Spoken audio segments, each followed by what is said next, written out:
The Casio Duro versus the Jingly Jangly Orient Mako. Which one comes out on top? You're going to pay double the price for an Orient Mako versus a Casio Duro, but these two watches are actually more similar than you would think. And we're going to go over that in today's episode of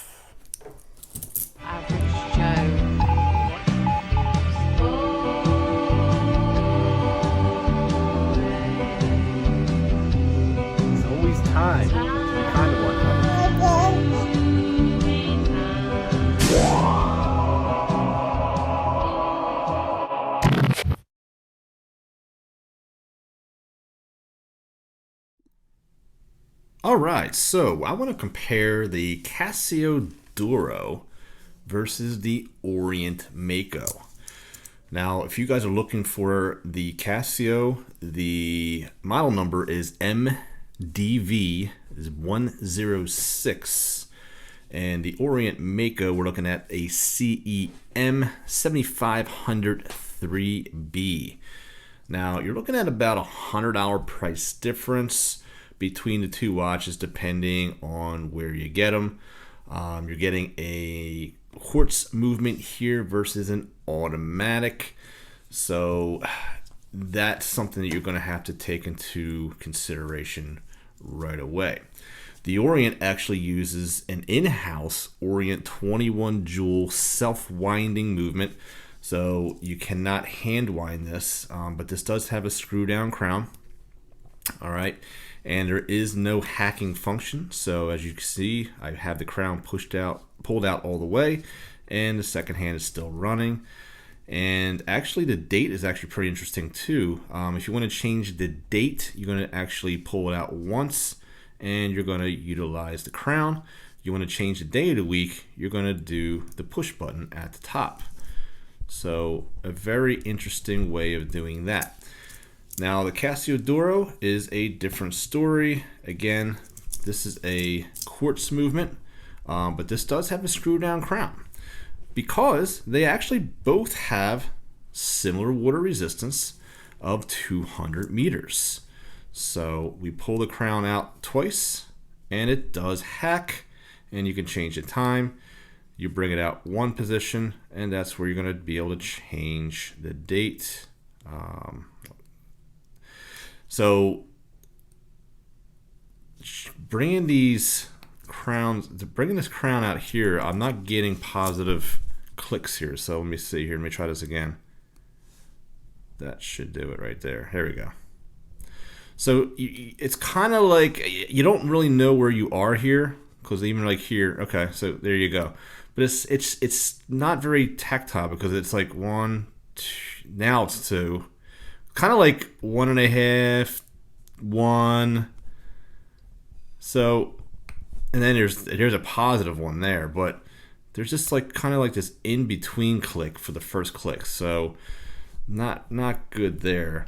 And then it is a screw down crown. Okay, bezel action, very impressive actually from the Casio Duro. Very tight, very precise. Getting 120 click bezel from the Casio Duro. Very, very positive feedback. Very little back play. And once you have it in so here's the back play. Not too bad at all. Here is the Orient Mako. 1, 2, 3, 4, 5, 6, 7, 8, 9, 10. So we get 120 click here. Again, good bezel action here. Not as tight as the Casio. Definitely different sounding, but again, quality. And actually less back play with the Orient. So very good bezels for both these watches, especially at this price point. I'm actually very impressed by that indeed. Now the color green is very different between the two watches. This one's a much more fluorescent, bright green, and in person, almost like a lime green, whereas this one's a lot darker.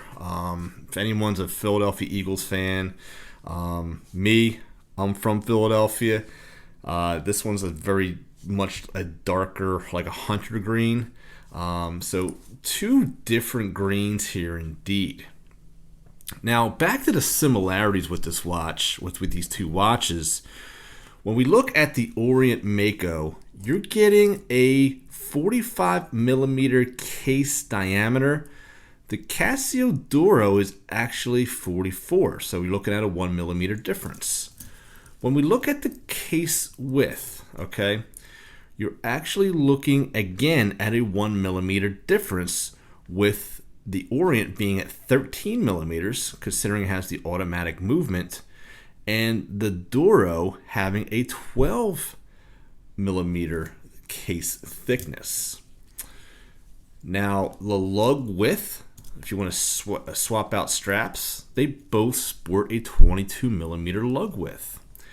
Now, here's where they actually differ here in regards to dimensions. The lug to lug on the Casio Duro is actually significantly less than the Orient. The Casio Duro at 48 millimeters lug to lug. The Orient is going to wear larger at 52 millimeters from lug to lug. So there's your difference there. Weight-wise, yes, you would expect the Orient to be heavier with the bracelet, but we're actually pretty significant difference actually with the Orient weighing in at 180 grams versus the Casio Duro at 94 grams. Even if you were to put a bracelet on here, you're still not going to get that. And again, the quartz movement is going to save you a little bit of weight there as well. So there's a lot of good things going on here between the two watches. And I'm going to put the Orient on the time graph to give you guys the accuracy of this particular watch. But at the end of the day, if you're looking for accuracy, you can't beat a quartz movement. The drawback of a quartz movement is you got to change the battery out every couple years. This one here, you just pick it up, shake it up, and you're gone. It's ticking. So it all depends on your preference there. Luminescent wise, let's actually do a comparison right here. The question of the day is the Orient Mako worth approximately $100 more than the Casio Duro? I would love to hear your comments down below, but what we're going to do now is flip the camera around and I'll give you guys my final thoughts. All right, so some final thoughts on these two watches here. They actually were a lot more alike than I thought they would be, especially in the dimension category. They both actually really are very similar in dimension. The Orient Mako does wear larger on the wrist, so if you like the bigger watch, you're definitely going to go for that. The Duro is smaller on the wrist, so it'll actually fit lesser wrist sizes, lower or less than a 7-inch wrist like mine.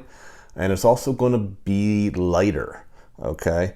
It's also lighter on the wallet as well. So what is my personal choice?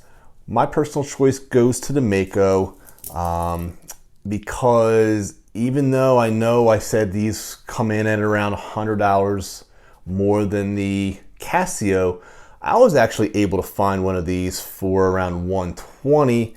So I'm looking more like a $50 to $60 difference. And in that case, I think that premium is worth it.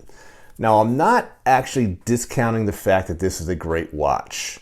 It really is, but the green on this one, I like a lot better. I do like the bracelet on it. I like the automatic component of it. And also you get an Orient in-house movement, which is pretty cool as well. Lume is going to go to Casio. So if you're a Lume fanatic, neither of these watches are going to scratch the itch. So there you go there. But I will say that regardless of which one you pick, you can't go wrong. Casio makes some of the best watches, some of the best affordable watches, I should say, that over any brand whatsoever. So for them to give up the crown here for one particular watch, we'll let that go, right? Because Casio completely owns the affordable category with multiple other watches. So we'll give it to Orient this time around. That's my 2 cents. You guys can keep the change. You can always remember that there's always time to be kind to one another. Please take care of each other, and I'll see you guys next time on Average Joe Watch Reviews. God bless, my friends.